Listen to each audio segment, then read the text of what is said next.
현재 베트남에서 한국의 K9 자주포에 대해 관심을 표하며 구매 의사를 타진하려 한다는데요. 한화의 K9 자주포의 평판과 성능은 익히 알려져 있으며 이미 나토국들에서도 대거 수입을 한 바 있으며 K9 클럽이 결성될 정도로 그야말로 인기 있는 한국의 베스트셀러 방산 중 하나입니다.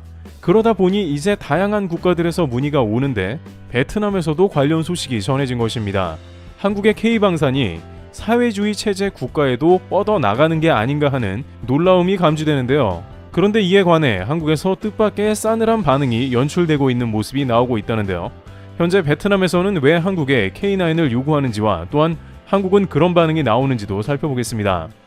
우선 최근 한국에 실제 이렇게 베트남에서까지 방산 요청이 오는 것은 매우 놀랄만한 일이고 심지어 영국의 주요 매체에서까지 관심을 가질 정도로 한국의 방산에 관심이 쏠리고 있다고 하는데요. 영국 매체는 베트남 같은 동남아에서 한국으로 무기를 구매하려는 이유가 있다고 전합니다.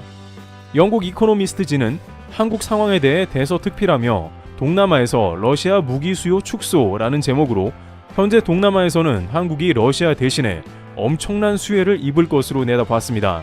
그들은 동남아시아 지역에서 러시아 무기 판매가 급감한 뒤 최대 승자는 한국이라 평가했습니다. 이코노미스트지는 러시아가 동남아시아 지역 최대 무기 공급원이었지만 우크라이나 전쟁 이후에 판매가 붕괴했고 앞으로 살아날 것 같지 않다고 진단하면서 한국을 언급한 상황입니다. 가장 현실적인 이유로 이번 전쟁에서 러시아 무기의 성능이 형편없음이 드러난 것입니다.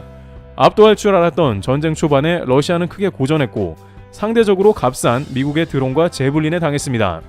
게다가 러시아 무기를 계속 사려고 해도 힘든 것이 대러 제재 강화로 인해서 러시아 방산 업체들이 무기 제작에 필수적인 첨단 기술에 접근하기가 어려워졌기 때문인 이유를 들 수 있습니다. 아무리 러시아 무기더라도 일부 레이더나 반도체는 미국 등 서방 세계 제품을 탑재하고 있습니다.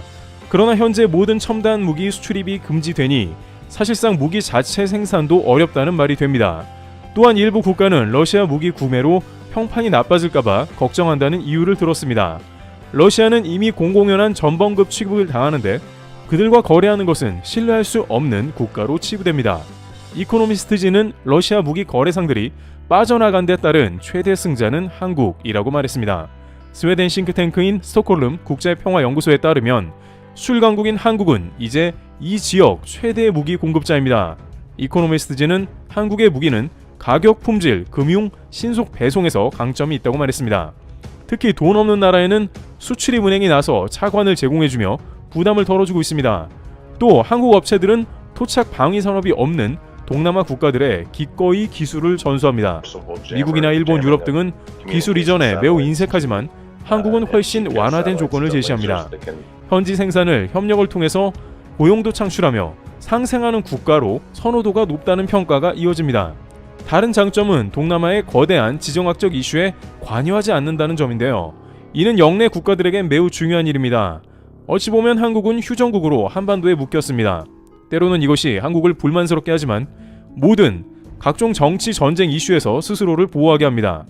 우크라이나에 무기를 직접 지원하지 않는 것도 북한과 관련된 안보 사안이 위중하기 때문입니다. 동남아에서 무슨 일이 일어나던 당장 한국은 자국 일에만 집중하는 중립적 성향을 보입니다. 또한 중국은 러시아를 대체하려고 하지만 잘 되지 않는 것 같다고 이코노미스트지가 진단했습니다. 이코노미스트지에 따르면 동남아시아에서 중국의 무기 판매는 2021년 기준 5년 전에 비해 40% 줄었습니다. 중국산 품질 문제도 있는데 태국은 2017년 중국과 10억 달러 규모의 잠수함 구매 계약을 맺었지만 이는 중국 엔진 문제로 암초에 부딪혔고 독일제 엔진을 사려 했지만 독일 정부에 막혔습니다. 또한 미얀마 군사 정권조차 중국, 파키스탄 합작 기업이 제작한 전투기의 품질에 불만을 품고 있습니다. 따라서 동남아시아 국가들이 무기를 어디서 사는지는 큰 이슈가 되었습니다.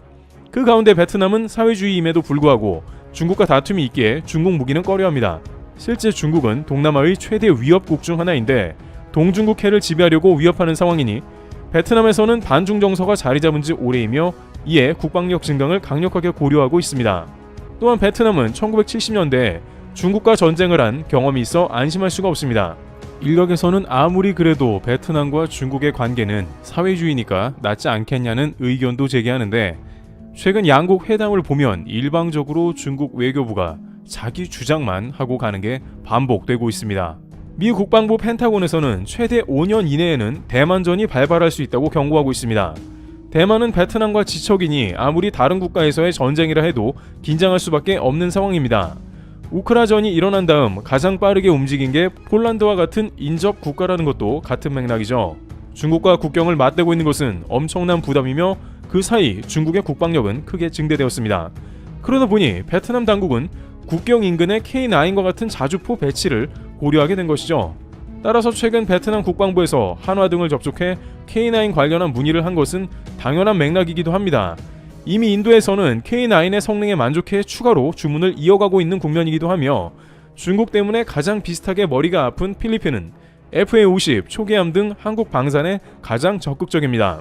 그리고 베트남의 GDP를 견인하는 것은 한국의 삼성과 같은 기업이니 더욱 망설일 이유가 없습니다. 베트남에 있어 한국은 신뢰도 검증은 끝이 난 데다 K9 전세계 점유율은 50%가 넘어가고 있는데 문제는 이제 K 방산의 가치가 치솟다 보니 주문이 밀려 국가들이 서두르고 있다는 점도 있습니다.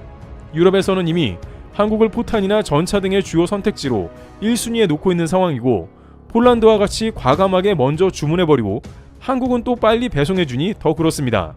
그러다 보니 일각에서는 인도와 같이 100문 이상의 K9을 서둘러 주문하여 조단위 계약도 관측하고 있으며 베트남이 작년에 두드러지게 러시아산 무기를 줄이고 있어 제2의 폴란드가 될 것으로도 기대합니다. 게다가 베트남은 최근 국제정세에서 미국을 등진 국가들의 현 상황에 비참함을 받습니다. 러시아, 중국, 사우디를 비롯한 많은 나라들이 미국과 맞서고 있다가 경제적 타격을 입고 있으며 이는 베트남도 기존의 사회주의 노선과 손을 잡아봤자 국가의 미래가 암울해짐을 본능적으로 느낀 겁니다.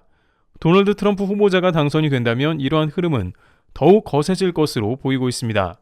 단순히 방산이 좋기도 하지만 그것을 떠나서 국제적인 정세 흐름상 한국 방산을 들일 수밖에 없는 거죠. 가까운 이웃 필리핀은 이미 한국과 방산 밀월 관계로 상당히 신뢰를 구축하고 있는 데다가 한국 방산은 가면 갈수록 받기가 힘드니 미리미리 움직여두는 상황인 것이기도 하죠. 그런데 여기서 일부 군사 채널이나 누리꾼들은 뜻밖의 다른 반응을 보이고 있어 주목되는데요.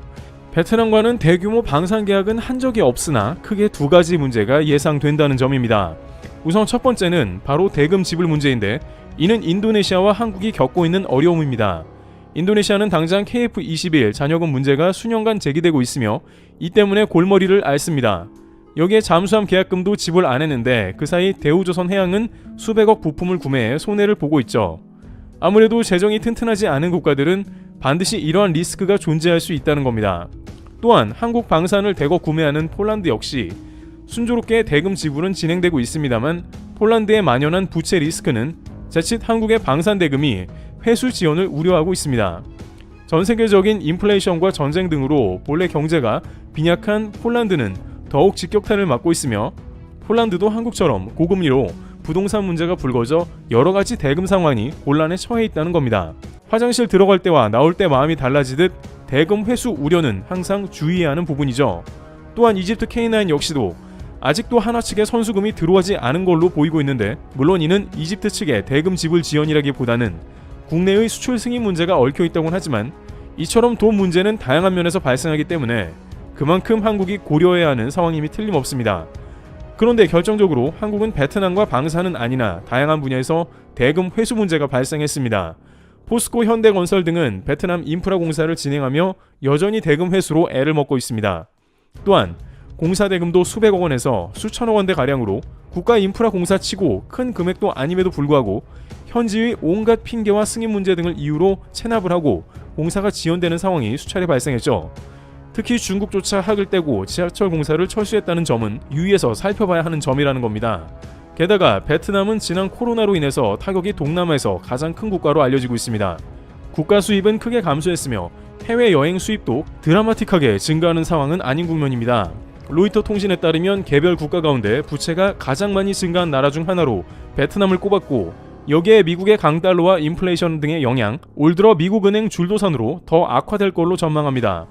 그러다 보면 한국과의 대규모의 방산 계약을 해놓고 분명 대금 지급에 문제가 될 수 있다는 것이고 방산은 대부분의 경우 기본 수천억 원에서 조 단위까지 흘러가는 경우가 비일비재하여 더 위험할 수 있습니다.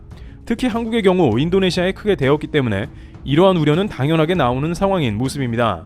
이와 같이 K방사는 동남아 시장까지 러시아 수요가 몰리면서 크게 비상하고 있는 모습이며 사회주의 국가들까지 한국에 무기를 달라고 긴급 한국산 무기에 대한 수배령을 내리고 있습니다. 그러나 방사는 항상 대금 회수 문제가 따르는 만큼 신중한 자세가 필요하다는 의견이 나옵니다. 트래블 튜브였습니다. 감사합니다.